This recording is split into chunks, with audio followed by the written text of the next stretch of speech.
Hi, Murtaza. Hey, Bob. How you doing? Good. How about yourself? Pretty good. Let me introduce us. I'm Robert Wright. This is the Wright Show. You are Murtaza Hussain. You're a journalist. You work at the Intercept in New York. You've also written for the New York Times, The Guardian, The Globe and Mail, which is a Canadian periodical. And actually, right now you're in Canada because it's the holidays and you're from Canada. But normally you work in New York. Now, I don't usually introduce people by reference to their religious affiliation, but I'm going to make an exception in your case. You are a Muslim, and we're living in a time when there's a lot of discussion about Muslims and Islam. And I want to talk about a couple of things today. One is what it's like to be Muslim at this moment in history, in the wake of Paris San Bernardino, and with in the middle of the Republican primary and Donald Trump and so on.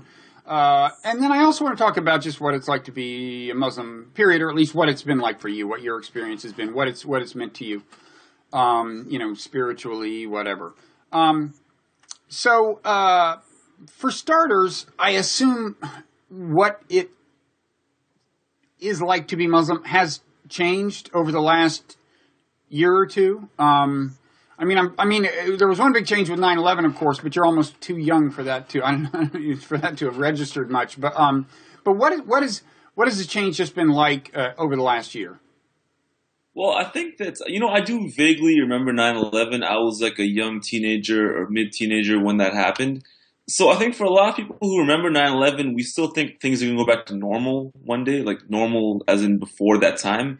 But it's slowly dawning on people that that's never really going to happen. This is the new normal. And for people who are so young they don't remember it at all, this is just all they've ever known. Like this sort of hysteria and this whole perception of Muslims as being like a problem or being a threat within society. And I think that in the years that passed since 9/11, since the war started to taper off a little bit, it seemed that they were tapering off. There was a perception that there would be sort of a reprieve or some sort of return to that sort of normalcy. Maybe not completely, but to some degree. But with the last 2 or 3 years, with the rise of ISIS and all these other events which have happened, it's revived that whole sense of fear and sense of threat. And now it seems to be reaching levels which it never had reached before. And this Republican presidential primaries are just showing that, in fact, that being Muslim in America, being Muslim in a Western country, is going to be seemingly like a more fraught and more uncertain experience than it was before, even after 9/11. Mm-hmm. Mm-hmm. Have you been surprised at the way this has all been kind of processed politically? In other words, like how effectively it has worked politically for Donald Trump, for example, to say that we should ban all Muslims and various other people to say various other things. I mean, would you have guessed that saying these things would work so well politically? To be honest with you, it's not wholly surprising because when I look at the environment which has been created over the last decade or so, and it was particularly referenced to cable news. Like, if you watch cable news all the time and you take it dead seriously, it's not surprising that you might think that all Muslims are terrible or all Muslims are dangerous, or you might exist in a perpetual state of fear. And when people have been so inculcated with that kind of worldview, and a politician comes along and sort of articulates it, he's someone who is, I guess I describe him as a populist, or someone who his supporters describe as a person who tells it like it is. And, that's really a way of saying he tells it very ignorantly without any sort of nuance or deep level of understanding. Then, it doesn't baffle me that a lot of people, not a majority, think that this makes sense and they identify with it. And I read a very surprising statistic recently that apparently of Democrats polled, 45% of Democrats said they support his plan when his name is not mentioned. And when you mention his name, that number goes down to 25%. So a lot of people have these kind of views, even if they don't identify with Trump for partisan political reasons or even just aesthetic reasons that he's kind of a bore. And when you talk about cable news, you're talking mainly about Fox, or do you think there's been a kind of failure more broadly in broadcast journalism? Oh yeah, I think it's definitely more broadly. I wouldn't even put Fox in this category. I just think of like CNN and MSNBC, which the majority of people get their worldview from these sort of outlets. Like most people are not reading books or reading the news even as much as they are watching television and having a worldview shaped by that. So, and the hysteria and the fear and the sometimes bigotry which you see on such outlets is not. It's 24 hours a day, and it's not surprising me at all that a lot of people have now bought into it in a political way. When you say you don't put Fox in this category, I assume you mean you don't put them in cable news category per se because it's such a kind of ideological shop? No, I mean, I guess they are in the cable news bucket, but they're just so out of left field that I don't even know how to categorize it. But, CNN, I suppose, is more impartial and more taken more seriously by more people, I guess. What are the kinds of failings you see in CNN and the more mainstream media? Well, I mean, I feel like every day there's a debate about Muslim people, and it's not like when they look at security issues, they don't frame it as a security issue in many cases. They frame it as a religious or an ethnic issue, which is intrinsically tied to security. So all these things get mashed together, and then the net result of it is that Muslims become scary at worst, unassimilable aliens at best, and very occasionally do you actually have people who, say, well, these are Muslim people, they're Americans, their religion is maybe different from the majority, but they're not unprecedented in society. And, this the level. It's just cable news thrives off hysteria and salaciousness, and that does not bode itself or does not lend itself well to nuanced debates or understandings about these issues. I assume you've done the thought experiment, like imagine that there's like a bunch of San Bernardinos, right? Like imagine that this starts accelerating. And what is your kind of worst fear? What is the worst fear you hear among other Muslims? I mean, how bad do you think it could get, realistically? I hope it doesn't get that bad. But yeah, myself and pretty much everyone I know who's Muslim has had the same sort of thoughts that if this starts happening regularly, it could get very bad. It could. I'm not sure if I would say it would get to the level of what happened during World War II, but certainly. There's on one hand, there's a level of government hostility and hostility from law enforcement and intelligence agencies. And the other part, there's just alienation from your neighbors and your friends because, of course, they associate with you with these acts which you had nothing to do with. And, you were as appalled by as anybody else. But nonetheless, people start looking at you a bit differently. Your coworkers start saying, well, he's a Muslim or she's a Muslim, and they start associating you with that. And it's more a fear of, being alienated from your fellow people in society. And that's a very, very prevalent fear among a lot of people, in addition to and complementary to fears of government repression and, assaults by strangers and things like that. I would think that almost as bad as what people, coworkers or whatever, or neighbors say is that even if they don't say anything, you've got to wonder what they're thinking, right? Like I was thinking, after San Bernardino, when the two perpetrators' pictures were plastered everywhere, I was thinking, now, of course, you as a male, it's not like people look at you and know there's a Muslim. But I was thinking, like, what if you were a female Muslim and you choose to wear the hijab, just the scarf, the head covering, and you know that on those couple of days, everyone in America has been looking at that woman's picture, even if they were all thinking the most benign things about you, that's got to take a psychological toll just wandering around and making the probably reasonable surmise that some of them are thinking unkind things about you.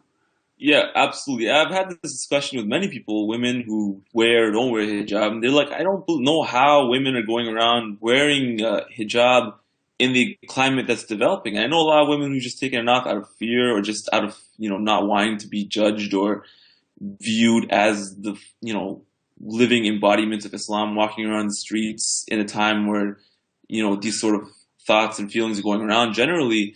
So, I mean, it's extremely difficult. And we think about it all the time. I don't know how women are doing it. And it takes a lot of mental fortitude to, to wear hijab in this kind of time. And, it has to take a psychological toll, and it takes a social toll too, because you just can't be yourself because you're always being judged in this way. Mm-hmm.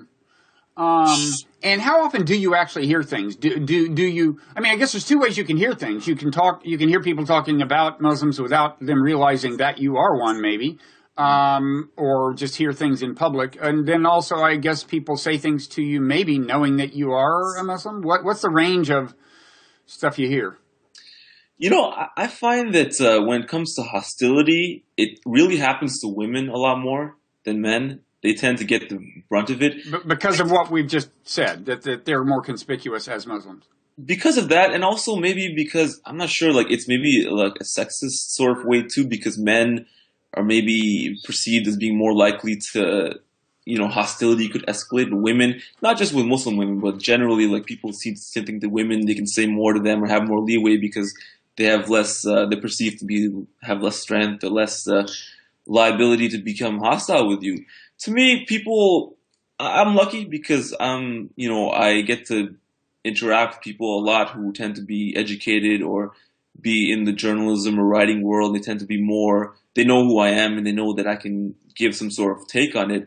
But for the average person, all the time, they hear, and certainly I know this, my friends and siblings and cousins, they hear ignorant statements or questions, things which are born of fear, and really is happening like very, very often now. And like I know many people I know who've been like verbally assaulted or in public places in the last few weeks. And I think that there's a perception that's escalating. And even like you mentioned, I'm from Toronto originally, which is a very, very diverse city with a huge Muslim population. And I never thought I'd be hearing the things I'm hearing now of people, either being accosted or even violently assaulted, which is really happening now. So I think it's a really unprecedented moment, and it's probably going to get worse before it gets better in the immediate future. Mm-hmm. And when you hear people talk about Islam or talk about Muslims, I guess anywhere, ranging from cable news to on the sidewalk to questions people might ask you, what are the most common misconceptions about what it is to be Muslim? Well, I think that, when I look at ISIS, they're a militia which came up out of the destruction of, originally out of Iraq during the war. And then when there was a similar situation of social unrest in Syria, they ended up crossing over there and establishing themselves in a few cities too. So really it's a small localized phenomenon, which it should have been viewed that way. But because of the fact, like I think for the vast majority of people in Western countries who don't really have access to a lot of Muslims, or don't have contact with a lot of them, they so much view this group as being the embodiment of Islam and Muslims far beyond its actual import in the world, which is not absolutely insignificant, but certainly is not representative of the 1400 years of Islam or 1.6 billion Muslims around the world. But when I talk to people, almost the first thing that comes off their tongue when they don't really know a lot about Islam is, well, ISIS is doing this, ISIS is doing that. But this is really a marginal sort of thing which has been blown out of proportion by the media, in the sense of not putting it in context. So I think that a lot of people, they have questions which are related to the activities of this horrible group. But this group has nothing to do with most Muslims, observant Muslims, conservative Muslims, very conservative Muslims, Muslim theologians. They're not connected to this, but then they're viewed as being associated with it. All questions start from that basis point, which is really an extreme, crazy basis point for most people. Mm-hmm. And you read the kind of famous Atlantic piece in which the writer Graham Wood asserted that ISIS is not only Islamic, but, as he put it, quote, very Islamic, with very italicized. That was his view. He didn't quote anyone saying that. That was just Graham Wood. You, I think, wrote about it at the time. I assume you don't agree based on what you've said. Well, is there a way of summarizing what your critique of his logic is, or? Yeah, so I wrote a rebuttal to it in the Intercept, and essentially I read the article, and what struck me first of all is that this is somebody who probably only ever started looking into Islam in the context of this issue of terrorism or ISIS, whatever else it is. I've grown up. I went to Muslim schools. I've been very immersed and steeped in Islam in different ways, and I understand it, and I don't contextualize it. So to me, the claim that it's very Islamic based on the analysis he did was totally risible. He did not interrogate any of the sources which are normally, the normative sources of Islamic authority or legitimacy in the contemporary world or even before that. He just kind of asserted it based on their own propaganda and their own statements. So I think to an absolute layperson who has no idea about Islam, this could be a very compelling article. But to someone who understands Islam, the complexity of it, this article is just completely shallow nonsense. And that's kind of the way I took it. And that's not to say that he's a bad guy or he intended to do that. It was very clear to me that this was not a sophisticated analysis. It was a salacious one, and it sort of started from the questionable premise that you can understand any sort of political group by reading its propaganda. And that's the definitive way of understanding it. By that logic, you can read any country's propaganda and say, well, we're the most democratic, we're the most communist, but they're doing all these bad things. And he just kind of took that framework to this, terrorist group which used religion and accepted their claims at face value. I'm sure they're thrilled to find out they were the most Islamic against the objections of all the other Muslims in the world. I think there's actually evidence that they were thrilled and actually put it to propaganda use. I was involved in a Twitter exchange the other day where journalist Will Wilkinson was kind of saying, like, why the quibbling over the word "very"? Like because I said, in my view, look, my view of religion is any given religion has so many different manifestations that if somebody says they are a Muslim or a Buddhist or whatever, and they're not denying any of the really core tenets of the religion, then I'm like, fine, okay, then let them just define what they are. So I'm not contesting the claim that you can view ISIS as Islamic. But the very Islamic thing is another question. And Will was like, why are you splitting hairs? Well, it's just one word, very. But it seemed to me that, and I wrote about this at the time, that in a climate where, anti-Muslim bigotry could get out of hand depending on events, and this was before San Bernardino, phrases like that matter, right? I mean, over 1 million, that thing has over 1 million Facebook likes, that article. It's the most read article in the history of The Atlantic. Do you think it's, I know you don't. Of course, this is a question I know the answer to, but I was going to ask, do you think I'm crazy to worry? And I think I'm asking you that question because you will say I'm not crazy to worry. But what's your view on what the relationship is between phrases like that in highbrow media, authoritative media really respected like The Atlantic, and the way kind of prejudice unfolds and takes root?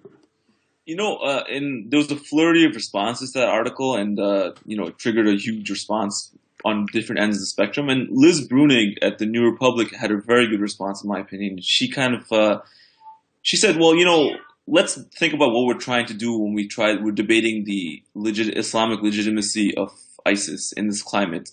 And she's like, and her point was, I don't think that this is a purely academic exercise. It's an exercise, and Graham Wood is not an Islamic scholar. He didn't make an Islamic scholarship case. He was a layperson's case for this claim.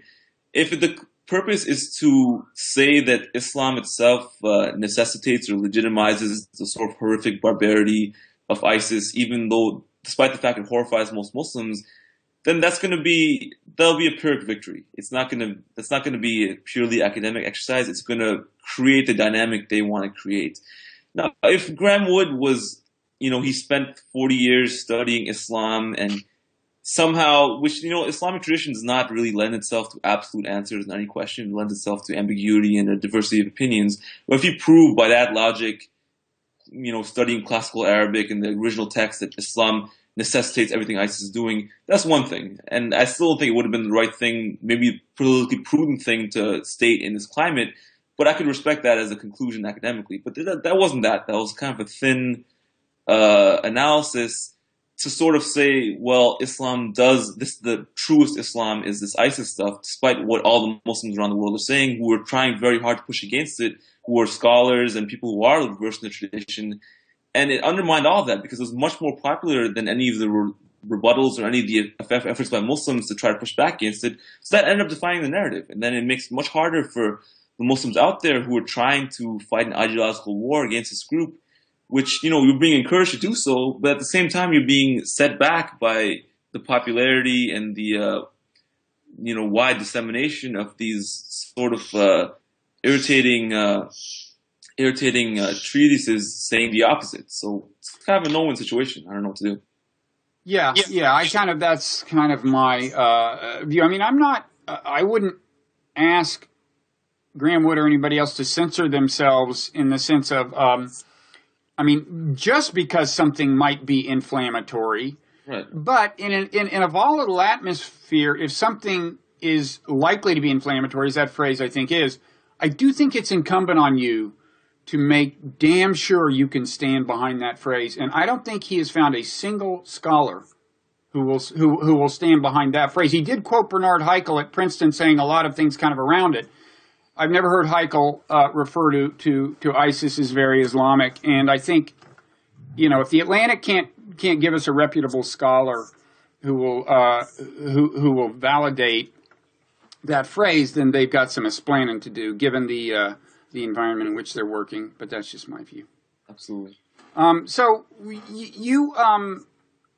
tell us then a little about Islam as you've experienced it, and of course, this is just one person. I mean, the experience of any religion varies hugely across the religion, across geography, and various other demographic dimensions.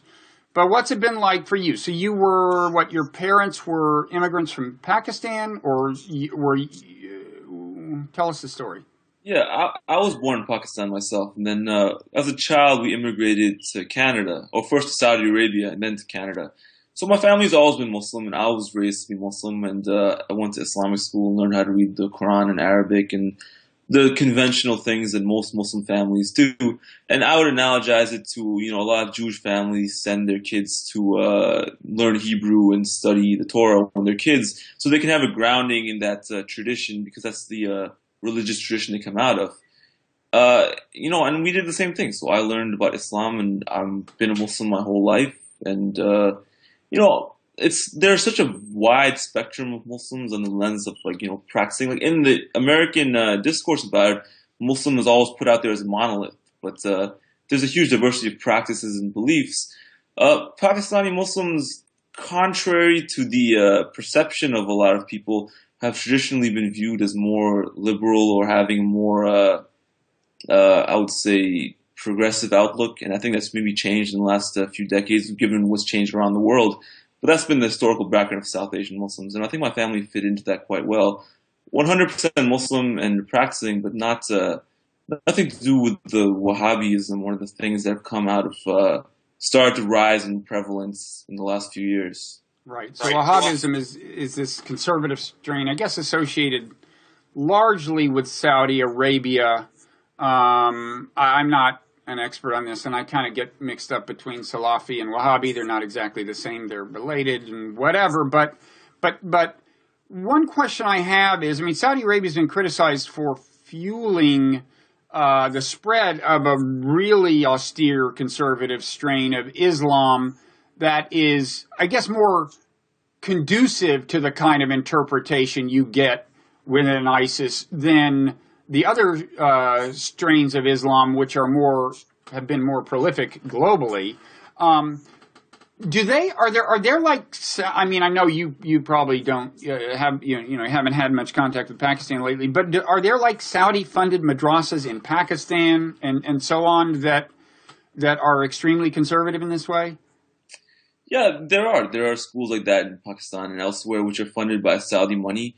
I was in Pakistan last year. I try to go like every year or 2 years, and you do see the influence. And I usually attribute it to the influence of Gulf Arab culture, because I think that more so perhaps than funding, which is still very important, it's the fact that a lot of people in the last few decades have gone to Saudi Arabia to work from Pakistan and elsewhere. My family was among them.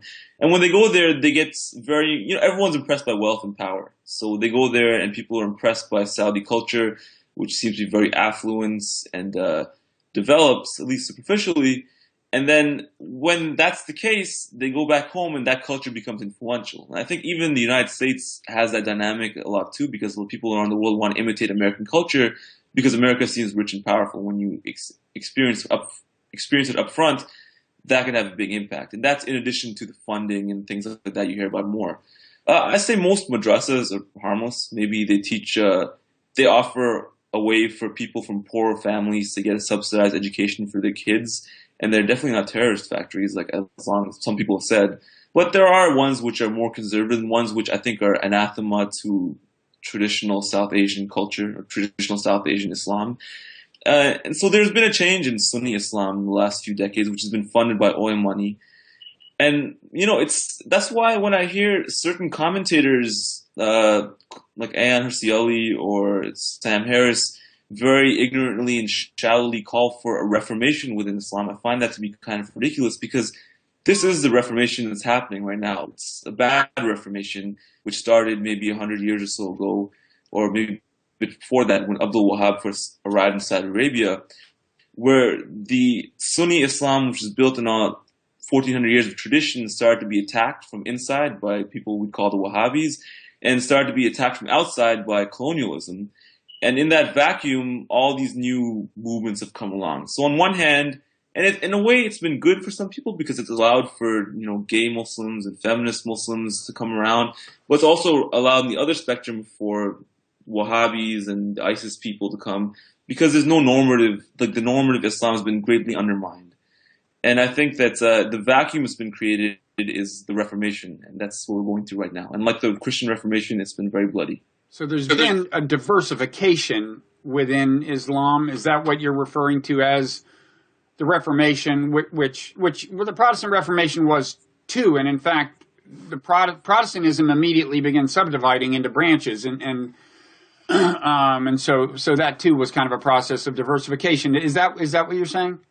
Yeah, so the breakdown of authority and legitimacy of traditional Sunni scholars, which they do have legitimacy and some authority, but much, much less so than they've had historically because of these events, has allowed for broad diversification of interpretations of Islam, ones which are good and bad. And I'm still optimistic in the long term that things will sort out. In the immediate term, things all seem bloody and terrible and messy. But right now, they're going through a very difficult time, and I think that's we're going to see more turmoil, but it's important to keep a bigger picture perspective on it. And, it's inevitable. It's inevitable this is going to happen. And, even traditional centers, like the ones that still exist, like Al-Azhar in Cairo, they're viewed as lacking a lot of legitimacy now because they've been wedded to these military states. So people are looking for guidance. And in that vacuum, someone on the internet or someone who's more, even someone who's more thoughtful and progressive, they have more authority than they've ever had before. And now, for that reason, you see a really confusing array of Islamic interpretations in Sunni Islam, at least. Mm-hmm. Mm-hmm.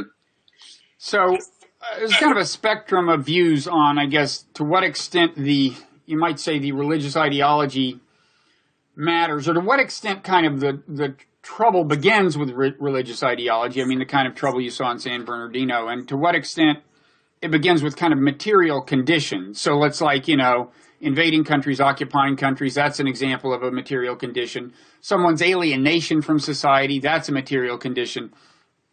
And then on the other side, there is, at the level of ideas, there are, ideas of interpretation of Islam and so on. It sounds to me like you're not dismissing the latter, right? I mean, it would be better if Saudi Arabia were not funding the stuff they're funding. It's just not the only thing. Yeah, you know what?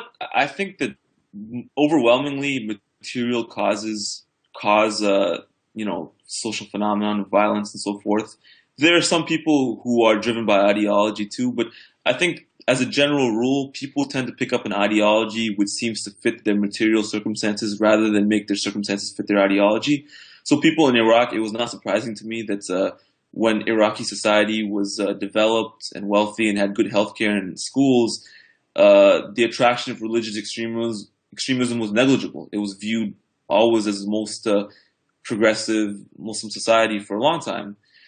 And in the chaos that happened over the last few decades, the bombings, the sanctions, the war, the torture, it's not shocking to me that, extremist apocalyptic cult would arise there instead of a genteel civil society movement.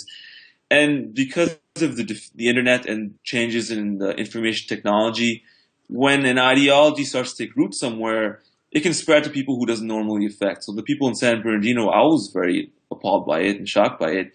But I knew that when ISIS came about and when it started to get so much attention, even if 0.001% of people look at this and be like, this is great or this seems attractive, that's still enough to do a lot of damage. And they got so much popularity and so much PR, I would say. It's not shocking to me that some people ended up buying the product in the ad, and which may have happened in San Bernardino and it's happened in other places as well too. So it's an inevitable result of these events, I think. And do you think the political reaction we talked about, in the form of kind of Donald Trump making these proposals that are obviously noxious from the point of view of Muslims and might lead Muslims to worry about the scale that the backlash could ultimately reach? Does that dynamic increase the number of Muslims who particularly in America, maybe are vulnerable to the ideology, or am I worrying too much about this? I think that what's going on right now is not unprecedented in the history of the last decade and a half or so. And most Muslims, like most people, when they're being oppressed, depending on the level of oppression, they won't respond in a way which is violent. They'll try to just grin and bear it and put their head through it. And even people who are upset about it and who are angry and feel alienated from society, there's an array of options. ISIS is a very apocalyptic, throw everything away option. And you really have to negate some of your humanity, I think, to go down that path. So I think generally it won't drive recruitment for groups like that because they're so off the spectrum of normal political responses to oppression that I think something else is an apocalyptic sort of connotation there. So I don't think so. And I think Hillary Clinton was wrong when she said that Donald Trump is being used as a recruitment tool for ISIS because, at the end of the day, Donald Trump hasn't really killed anybody. He hasn't invaded any countries. He's said some bombastic things on TV and he's made some threats.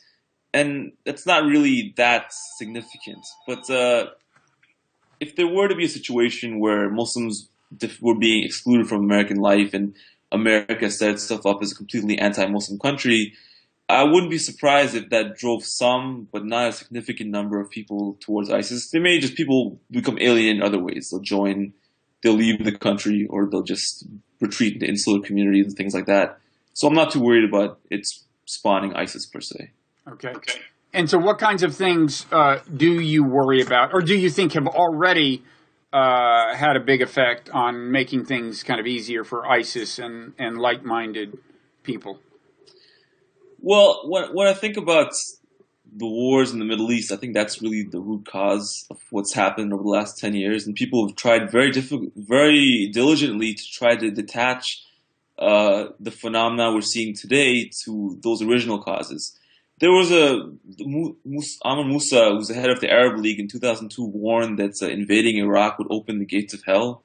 And everyone ignored him and ignored all the other people who were saying that predominantly Muslims who understand those countries very well, that this was going to lead to an apocalypse or, a great disaster.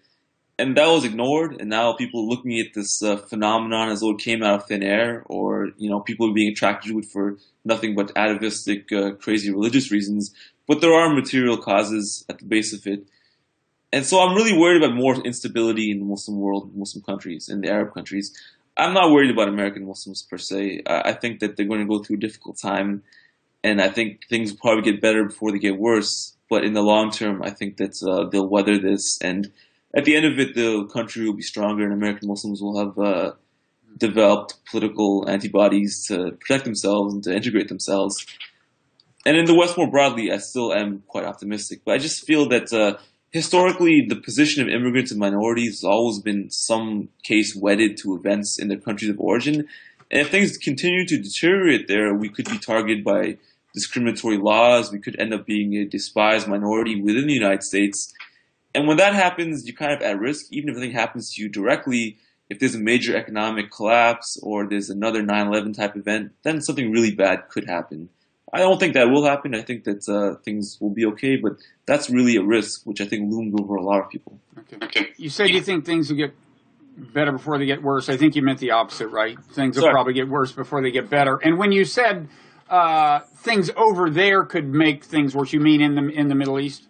In the Middle East, right? Muslim majority countries, if these countries continue to be racked by war and chaos, this is an arc of chaos all the way from Libya to Yemen. It's quite unprecedented what's going on there. These formerly stable countries are imploding, and sparks from that are inevitably going to hit Europe and hit the United States to some degree. And Muslim Americans are viewed as proxies for Muslim people around the world. Just like Iraqi Christians were wrongly viewed as proxies for the West when the United States and England invaded. So, if that continues to happen, then we're inevitably going to suffer some of the blowback. And it's going to be harder to be a Muslim person living in the United States or Europe, even if you're just an ordinary person going to work and trying to live your life. For a number of reasons, government-based and social-based, that will become more and more difficult.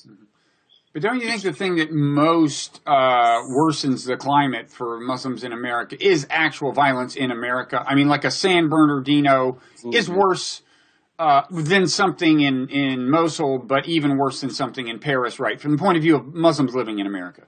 Oh, absolutely. And the thing is, I think that as long as, like, say, Iraq and Syria are imploding and, those ideological, corollaries to that, some people will act here, like even 0.001% of people who act here based on what's going on over there or in some way connected to that can do a lot of damage. That will do, immeasurably more damage than if all the violence were to stay over there. But I think as long as the Middle East is imploding, all the violence won't stay over there. Some violence inevitably will be here. And the level of tolerance for it and the threshold for it, if it's viewed as being done by Muslims, is so low that it can cause real impact. So I think that some loser with a gun, and America's full of guns, and if he happens to be a Muslim loser, he can do immeasurable damage to millions of people who are otherwise integrated and hardworking and law-abiding, living in the same country as him. Right. Now, I can hear people saying in response to that, well, he doesn't just happen to be a Muslim loser. He is citing, ISIS, he is pledging allegiance to ISIS and so on. I assume one thing you're saying is that, like, it's kind of losers in a certain sense, in quotes, I guess, but it's not people whose lives are going swimmingly who wind up being attracted to extreme things generally, like ISIS, right? For the most part, not. People who are generally, in the case, it's not always the case, but for the most part, people who have the same things which draw people to drugs and gangs tend to draw them to these sort of Islamic extremist groups. And when I say loser, I say people who are marginal within Muslim communities. ISIS is hugely unpopular among Muslims, in large part because it's ruined the reputation of a lot of Muslim people. It's viewed as anathema to the actual Muslim tradition, and they kill more Muslims than anybody else. So the people who are doing this are ones who are hanging out in insular communities on the internet, or a relationship with their wife, which the two people can feed into each other's craziness. So that's those type of people who are not viewed as popular or have, they're not part of the mainstream at all by any means. Mm-hmm. So a question that I asked you before we started taping this, like last night as we taped this, some woman, I think intentionally, driving a car in Las Vegas, mowed down a whole bunch of people on a sidewalk. And there's a lot of stories, like 2 nights before that, there was some guy in a truck shooting people in Texas. Yeah. When you hear a story like that, I assume you're like right away, Yeah, myself and pretty much every Muslim person I know, the first reaction to any act of violence in the United States is, please God, just don't be Muslim. That's the number one fear and reflex. Because if the person is Muslim, there's going to be huge backlash and huge repercussions for that. And if it's not a Muslim, the news cycle will move on and people will kind of contextualize it and say, oh, well, X, just happened, the messed up thing that happened. But, if a person is Muslim who commits a violent act in the United States, there's a sense of collective blame. So it's going to impact all of us. Whereas collective blame, we know to treat other communities, people as individuals, people as not see them as a monolith. But despite the incredible diversity of Muslims and the glaring fact that most of them are just law-abiding people, we tend to conflate all of their actions with the actions of even one individual. So anytime something like this happens, there's a great fear that you're going to be blamed for it. It's going to impact people's perceptions of you, and we're going to go further down this sort of path of mutual acrimony and distrust and other things in that vein. So I started to ask you about your life as a Muslim, not in this particular political context, but just your life as a Muslim. What rituals it involves, what beliefs it's infused you with, and what values and so on. Can you talk a little more about that? I mean, how is your life different from what your life would be if you were Catholic or an atheist or something else? Yeah, like I remember before 9/11, I remember like being raised as Muslim before that time. And it's so amazing to me now, like I'm so shocked by it, how much the idea of being a Muslim has been problematized from that time. 'Cause before it was seen as, okay, you're Muslim, that means you don't steal and like you're honest and you give charity. Those were the things that like most like in your mind, even our own minds, that's how we define like how you can tell someone's a Muslim.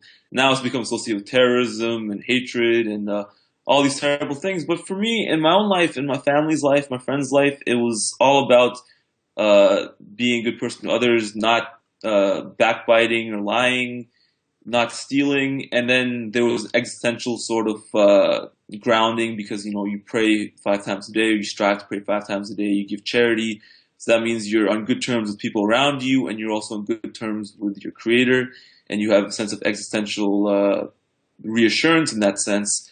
So that was a very normal and that was a very comfortable Islam that existed for all of us. And now it's just become, you're constantly under siege almost, and it's become, you question yourself, like why, like what's all this stuff going on? And, you become viewed, and just part of your life, which was so normal and comfortable and rational, has now been viewed as a threat to global civilization on like a, tabloid caricature of what even the most rational or the most reasonable assessment of the threat of Islamic extremism is. So, I mean, like, it's just, it's kind of sad because, you have to, like, everything's been politicized. Your normal human interactions have been politicized, and going to the mosque is now a political act, or it's an act which is viewed as suspicion, whereas before, it just used to be something you do to, touch base with your creator once a week and with the rest of your community. Now it's just all, I don't know how worse it might get worse before it gets better because people viewed Islam now as something scary. So you go to mosque on Fridays, and are you saying that now, just consciousness of the political moment and its connection to Islam is in your mind all the time you're at mosque, or when you walk in the mosque, in a way that just has changed the experience? Absolutely, definitely. And I know a lot of people who are scared to go to the mosque these days because they think that any day now something bad is going to happen at the mosque.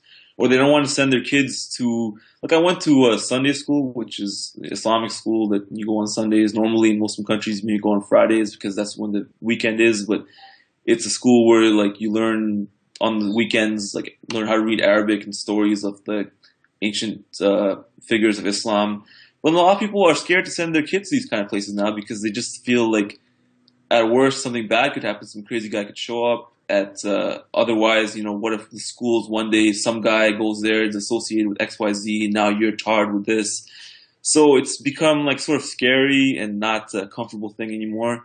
And yeah, going to the mosque on Friday has now become a political, like there are political connotations to it because like look, it's not so political that it crowds out everything else, but it's not a normal and thing you don't have to think about at all anymore. It has to be something that's there is a political context now. So it sounds like the main thing you remember of the kind of, you might say, more innocent Islam of pre-9/11, as you experienced it, was a certain kind of moral conservatism.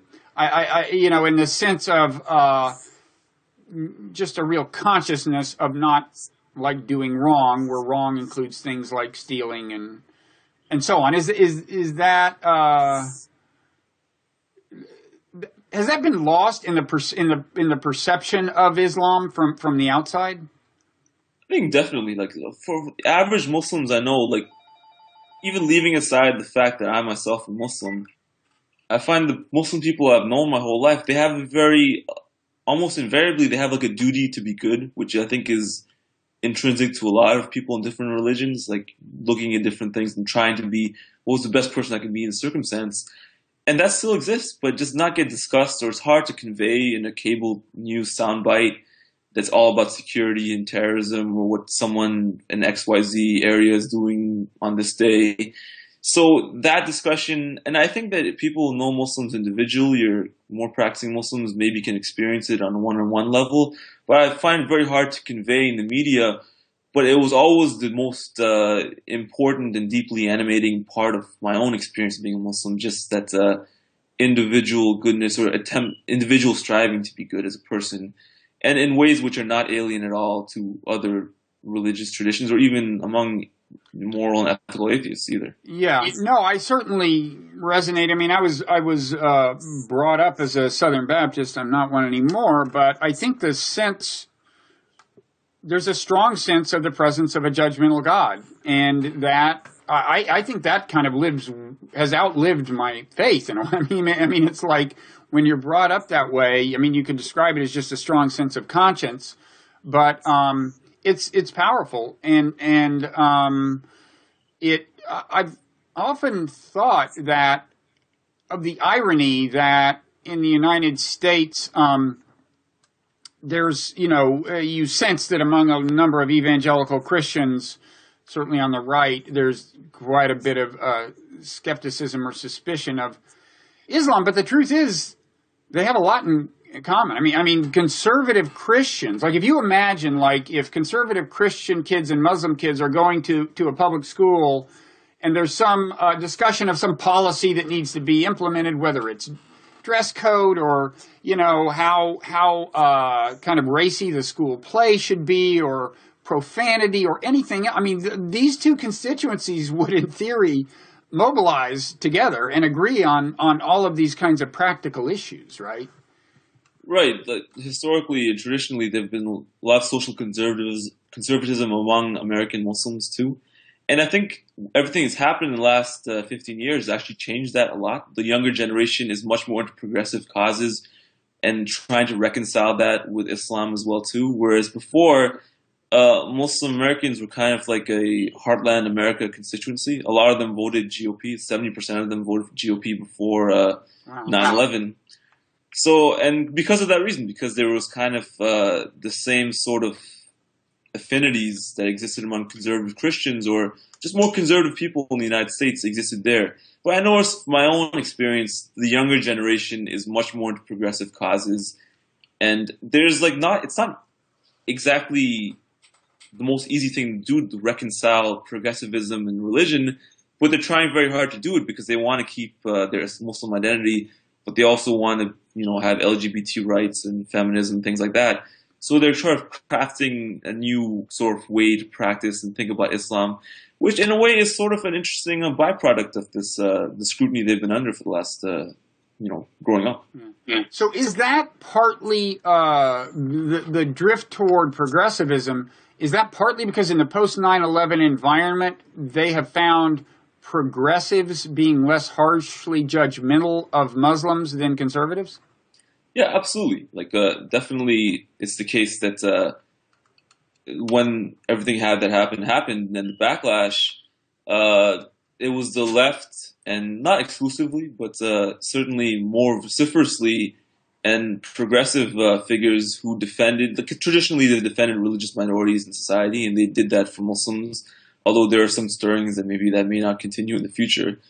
So yeah, it certainly engendered sympathies for those people who are coming of age in that era, that, this guy is gay or left-wing or into causes which I don't normally support, but he's very supportive of, us in our time of need. So then, it causes critical thinking, causes you to reflect more upon your own traditions and beliefs and your morality. And I think it's an ongoing process of reflection that's happening today. That's interesting. Well, we've talked about some people who have responded. I mean, people such as Donald Trump who have responded in ways I think we consider unproductive, to say the least. Do you have in your mind kind of a ranking of the Republican presidential candidates in terms of how noxious you find them? I mean, several of them have have not been very liberal-minded, I would say. But do you scale them that way? Okay, Ted Cruz is number one on my the worst one list. Worse than Trump? Absolutely. Because the problem with Ted Cruz is he is he can portray himself as the responsible one or the one who's serious. So he has the same views as Donald Trump pretty much, but his aesthetic is palatable enough to appeal to a lot more people. Whereas Donald Trump is obviously very bombastic and sort of buffoonish. And that's still appealing to a lot of people, but it'll put him at a ceiling. Whereas Ted Cruz can make the same ideas respectable enough that, people go along with them. Ben Carson is number two for me. Like, I just don't know. Like, Ben Carson is so crazy and so, like, seemingly, I don't really know how to contextualize him. I would not want to receive brain surgery from him anytime after this presidential candidacy. Yeah, especially if he hears what you just said. But right. Then he's not going to be doing his best job, I think, either. And then Donald Trump, number three, for the Muslim stuff, but also I think the things he said about Latino Americans and Mexican undocumented immigrants, that should have put him beyond the pale way before anything happened before. So it's not totally surprising to me he's saying things he's saying now about Muslims, because he really sort of laid the groundwork for his hate mongering with Latinos. And I'm surprised that society let him, like, there was no red line, or like people still let him go on Saturday Night Live after, expressing hatred towards so many people. And, I didn't know you could actually get away with doing that in America today, to alienate a huge constituency of Hispanic Americans, but apparently you can, and he's still plugging ahead with it. So, and then the rest are just kind of a blur. I mean, they've said nothing. I guess, are there any of them who have really stood out as kind of models of leadership? Like, I think back to the moment when people were saying, Obama's a Muslim. No, he's not. No, he's not. And Colin Powell, on a talk show, to his credit, said, what would it matter if he was? That's the scandal here, is that people are talking about it as if it's a bad thing. That was... I thought that was impressive. Have I missed something that one of the Republican presidential candidates has said that's really kind of courageous or redeeming? It's really sad because, like, there are a lot of great Republicans that have been, over the years. Like, John Huntsman was someone in the last presidential cycle who I thought embodied the respectable and, like, smart conservatism which America could benefit from. But the Overton window has been moved so far that it's hard for people like that to get in. Like, John Kasich is, like, lauded as, like, the voice of sanity in the room. But he's just a normal person. He's acting like a normal individual in a room full of crazy people. So, I mean, I guess he would be the one, and even to some extent Carly Fiorina. But it's just that no one is really vociferously standing up for decency or common sense on that platform.